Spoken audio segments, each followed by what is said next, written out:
Hello students, जैसा कि हम लोगों को पता है कि हम लोगों का यूपी बोर्ड का 10th और 12th का टाइम टेबल आ चुका है और 24 अप्रैल से हम लोगों का एग्ज़ाम है। तो जितने भी लोग अभी तक पढ़े नहीं हैं, हालांकि एग्ज़ाम का प्रिपरेशन आपका नहीं हुआ है, काफ़ी लोग के अंदर घबराहट भी होगी, तो चिंता मत कीजिए। मैथ्स मैं जा रहा हूँ पढ़ाने। आप लोगों का मेन क्वेश्चन मैं बता दूँगा क्लास 12th और 10th के लिए, और ये बहुत ही अच्छा मौका है आप लोगों के लिए। और मैं भी आप लोगों के साथ जुड़ा हूँ, हमेशा बना रहूँगा आप लोगों के एग्ज़ाम के साथ। ओके, तो चिंता करने वाली कोई बात नहीं है। हम लोग चल रहे हैं मैथमेटिक्स पढ़ने। जितने भी लोगों को प्रॉब्लम होगी वो मुझसे डायरेक्ट कनेक्ट कर सकते हैं। ओके, सो हम लोग स्टार्ट करने जा रहे हैं क्लास 12th मैथमेटिक्स, और उसके बाद मेरा वीडियो आप लोगों को क्लास 10th का भी मिलता रहेगा लगातार, और क्लास 12th का जितने भी लोगों का प्रिपरेशन अच्छे से नहीं हो पाया है, हालांकि जो लोग नहीं पढ़ पाए हैं किसी समस्या की वजह से, पढ़ सकते हैं अब, और क्लास 12th अच्छे से तैयार कर सकते हैं और एग्ज़ाम क्वालिफाई भी कर सकते हैं। चिंता करने वाली कोई बात नहीं है।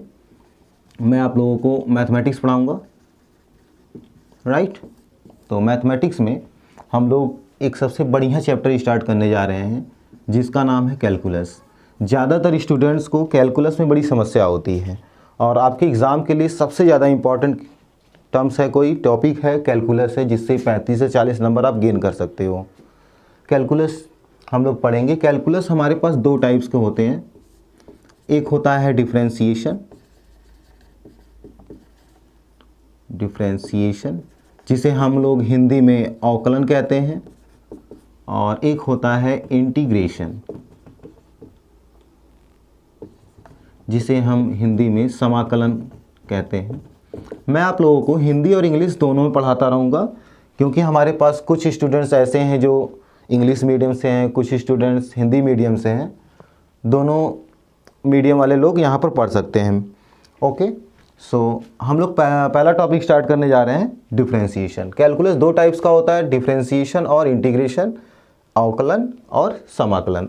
सबसे पहला काम हम लोग अवकलन सीखेंगे। अवकलन होता क्या है, अवकलन कैसे करते हैं किसी भी फंक्शन का, एंड जो भी चीज़ें आती रहेंगी सिखाएंगे, और इसे सिखाने के बाद चलेंगे हम लोग समाकलन पर। ओके, देन स्टार्ट करते हैं डिफरेंशिएशन।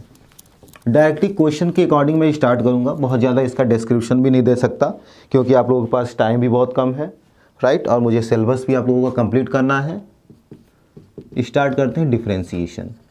थोड़ा बहुत नॉलेज तो होगा ही। अवकलन की बात करेंगे हम लोग, ठीक है। अवकलन किसी भी फंक्शन का, हम मान लेते हैं y = हमारा f(x) कोई फंक्शन है, ओके, और इसका डिफरेंशिएशन करना है। डिफरेंशिएशन करने के लिए हम क्या काम करते हैं, जैसे फंक्शन हमारा x का है तो x के सापेक्ष इसका हम अवकलन करेंगे। जब हम अवकलन करते हैं तो d/dx दोनों टर्म्स में मल्टीप्लाई कर देते हैं, मतलब दोनों पक्षों पे, और हमें मिलता है d/dx ऑफ y का dy/dx, राइट। और जहाँ पर हमारा dy एक प्रकार का डिपेंडेंट वेरिएबल है, राइट, और इसे हम क्या कहते हैं, dx को इंडिपेंडेंट वेरिएबल, ठीक है। थोड़ा जल्दी में लिख दिया मैंने, तो समझ सकते हैं आप लोग क्या चीज़ें हैं, राइट। तो ये हमारा क्या हो गया, फर्स्ट डेरिवेटिव, मतलब कि प्रथम अवकलन। इसे हम क्या कहते हैं, प्रथम अवकलन। प्रथम सिद्धांत से मत समझिएगा, वो अलग चीज़ें हैं थोड़ी सी। हम प्रथम अवकलन इसे कह सकते हैं। जैसे कोई भी फंक्शन दिया गया था y = f(x), f हमारा जो है x का क्या है, फंक्शन है। जैसे f(x) = कुछ भी हो सकता है, x के रूप में x² + 2x + 5, कुछ भी हो सकता है x के फंक्शन के रूप में, और y को हम इस प्रकार से लेट करते हैं, ठीक है। y बराबर आता है, और हमेशा हर जगह y = हमको क्या लेट करना होगा, यहाँ पर f(x) लेट करना है, मानना है, ठीक है। तो अवकलन में कुछ हमारे पास फार्मूले हैं, कुछ फार्मूले लिखते हैं, फिर उससे रिलेटेड क्वेश्चन सॉल्व करते हैं हम लोग। मैंने अभी आप लोगों को बताया कि ज़्यादा डिस्क्रिप्शन मैं नहीं दे पाऊँगा क्योंकि आप लोगों के पास टाइम कम है। तो एग्ज़ाम का प्रिपरेशन हमें करना है, अच्छे से करना है, अच्छा नंबर लाना है, क्योंकि नंबर तो एक ही बार ला सकते हो, बार बार तो अपने इस क्लास में पढ़ोगे नहीं, ठीक है ना। तो अवकलन करते हैं, कुछ फॉर्मूले हम लिखते हैं, फार्मूले जिसे हम सूत्र भी कहते हैं, ठीक है। तो पहला जैसे होता है d upon d x of x power n. X power n का अवकलन होता है n x n minus one d upon d x of x, right. इस प्रकार से हमें इसकी वैल्यू मिलती है n x n minus one. उसके बाद d upon d x of बहुत सी टर्म्स हैं हमारे पास, जैसे हम कंसीडर करते हैं लॉग एक्स। लॉग एक्स का अवकलन होता है one upon x d upon d x of x. This is equals to कितना आएगा, वन अपॉन एक्स। इसी प्रकार ई पावर एक्स, जिसे हम एक्सपोनेंशियल ऑफ एक्स कहते हैं, ई पावर एक्स का अवकलन ई पावर एक्स ही होता है, ठीक है, आपको यही मिलेगा।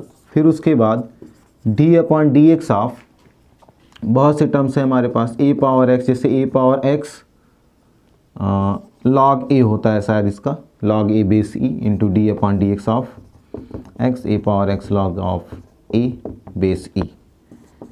और अगर हम ट्रिग्नोमेट्रिक फंक्शन में चलें तो साइन एक्स का अवकलन होता है कॉस एक्स होता है, ठीक है। और d upon d x of cos x का अवकलन होता है minus sine x d upon d x of x, that term equals to कितना मिलेगा आपको, माइनस साइन एक्स। इसी प्रकार sine x cos x, tan x लिखते हैं, टेन एक्स का अवकलन हमें मिलता है सेक स्क्वायर एक्स, ठीक है। इस प्रकार से हम फार्मूले लिख रहे हैं। फिर D upon d x of कितना है, जैसे सेक एक्स लिख लेते हैं, तो सेक एक्स का अवकलन होता है sec x into tan x, ठीक है ना। और एक्स का एक होता है, ठीक है, इसीलिए यहाँ से देख रहे हैं एक्स हटता चला जा रहा है, sec x into tan x. और d upon d x of cosec x की बात करते हैं, तो कोसेक एक्स का होता है minus cosec x into cot x d upon d x of x. बात करते हैं कॉट एक्स की, कॉट एक्स हमें पहले लिखना था anyway, minus cosec square x d upon d x of x. ऐसे ही बहुत से फार्मूले हैं हमारे पास, आगे जितने फार्मूले मिलते रहेंगे मैं आपको बताता भी रहूँगा, ठीक है ना। तो इस प्रकार से हम अवकलन करते हैं, ये फार्मूले हैं, ठीक है, लिख तो लिया ही होगा आप लोगों ने। मैं चलता हूँ कुछ क्वेश्चन पे।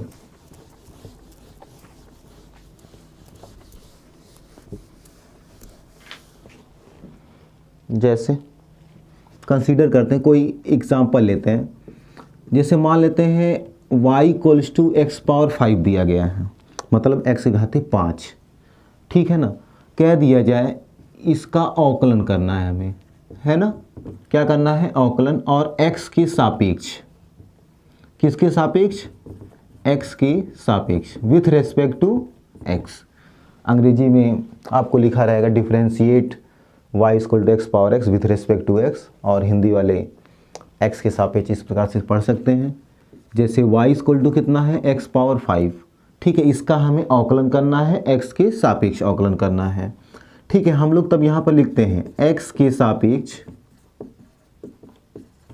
अवकलन करने पर, क्या करने पर, अवकलन करने पर, और इंग्लिश वाले लिखेंगे डिफरेंशिएट या differentiating with respect to x, right. इस प्रकार से हम लिख लेंगे। जब हम ये टर्म लिखते हैं x के सापेक्ष अवकलन करने पर, तो दोनों पक्षों में d अपॉन डी एक्स इस प्रकार से हम इन्वॉल्व कर लेते हैं, राइट। और इसे हम क्या लिखेंगे, अभी अभी मैंने सिखाया था dy बाई डी एक्स। अब देखिएगा, अब हम चेक करेंगे कि हमारे पास जो फार्मूले हैं उसमें से कौन से फॉर्मूले से ये वाला मैच हो रहा है। जैसे हमने सबसे पहला फॉर्मूला लिखा था d upon d x of x power n, और x power n equal to लिखा गया होगा वहाँ पर, देखेंगे आप लोग n x n minus one. अगर हम टेक करना चाहें, ये जो हमारा 5 है एन के प्लेस पर है, तो इस फॉर्मूले के अकॉर्डिंग इसे हम ब्रेक कर सकते हैं। देखिएगा, तो जैसे n x n minus one है, तो इसे हम लिखेंगे 5x 5 माइनस 1, तो यहाँ से 5x पावर 4, ये इसका अवकलन हो गया, और इसे हम आंसर भी कह सकते हैं, ठीक है ना। इस प्रकार, ये तो सिंपल वे था। जैसे आपको कुछ और टर्म मैं देख लेता हूँ, ठीक है। इस प्रकार मिल जाए रेशनल नंबर, मतलब कि पावर में अगर रेशियो में ऐसे नंबर आ जाए तो इसे हम रेशनल नंबर कहते हैं, ठीक है। तो इसका अगर हमें अवकलन करना है तो इसको भी उसी प्रोसेस से करेंगे हम लोग यहाँ पर क्या लिखेंगे, x के सापेक्ष अवकलन करने पर differentiate between difference with respect to x, इस प्रकार से आप लिख सकते हो, मैं बार बार नहीं लिखने वाला। तो यहाँ पर कितना आएगा, d/dx of y equals to d/dx of x power 1/2। तो यहाँ पर मिलेगा dy/dx, ये भी उसी फॉर्मूले पर है जो अभी अभी हम लोगों ने सॉल्व किया था, d/dx of x power n। तो इसे लिख सकते हैं nx n-1, इसके अकॉर्डिंग हम सॉल्व कर सकते हैं यहाँ पर। तो यहाँ पर हमें मिलेगा 1/2 x पावर 1/2 -1, और 1/2 में से 1 अगर सपरेट कराएंगे तो हमें कितना मिलेगा, -1/2। तो इसे लिख सकते हैं 1/2 अंडर रूट ऑफ x। तो इस प्रकार हम इसका अवकलन कर सकते हैं, ठीक है। तो ये रेशनल नंबर में है। तो आप ऐसे फंक्शन x पावर n के रूप में अगर कोई भी टर्म हो आप कर सकते हो अवकलन। कुछ अलग चीज़ें पर हम लोग चलते हैं, जैसे साइन x का अवकलन cos x होता है। हम कोई कंसीडर करते हैं, मान लेते हैं y इक्वल टू अगर हमें मिल गया साइन 5x मिल गया, ठीक है ना। तो इसका अवकलन करने के लिए दे दिया जाए आप लोगों को, तो आप कैसे करोगे, तो y equal to sine 5x, x के सापेक्ष अवकलन करने पर differentiating with respect to x, ठीक है ना। तो d/dx of y d/dx of sine 5x होगा। और जैसा कि हमें पता है कि d/dx साइन x इक्वल्स टू फार्मूला होता है cos x d/dx, मैंने एक टर्म ऐसा लिखा था, वह ध्यान से देखिएगा वहाँ पर। तो यहाँ पर मिलेगा dy/dx equals to sine 5x है, तो इसका कितना हो जाएगा cos 5x d/dx ऑफ, देखिएगा x है ना, तो लेकिन यहाँ पर x के प्लेस पर कितना है 5x, इसका हमें अवकलन करना पड़ेगा यहाँ से। cos 5x यहाँ से कितना मिल जाएगा हमें 5, then we can write 5 cos 5x। इस प्रकार से हम साइन 5x का अवकलन कर सकते हैं। कुछ और भी एग्जाम्पल हम लोग कंसीडर कर सकते हैं, जैसे आपको ऐसा मिल जाए, मान लेते हैं y equal to cos x power 4 मिल गया, तब क्या करेंगे आप लोग, ठीक है। तो इसका अवकलन करेंगे x के सापेक्ष d/dx dy/dx हो जाएगा, ये d/dx ये cos x पावर 4 होगा। इसका भी वही प्रोसेस रहेगा अवकलन करने का, जैसे cos x का कितना होता है minus sine x d/dx of x होता है।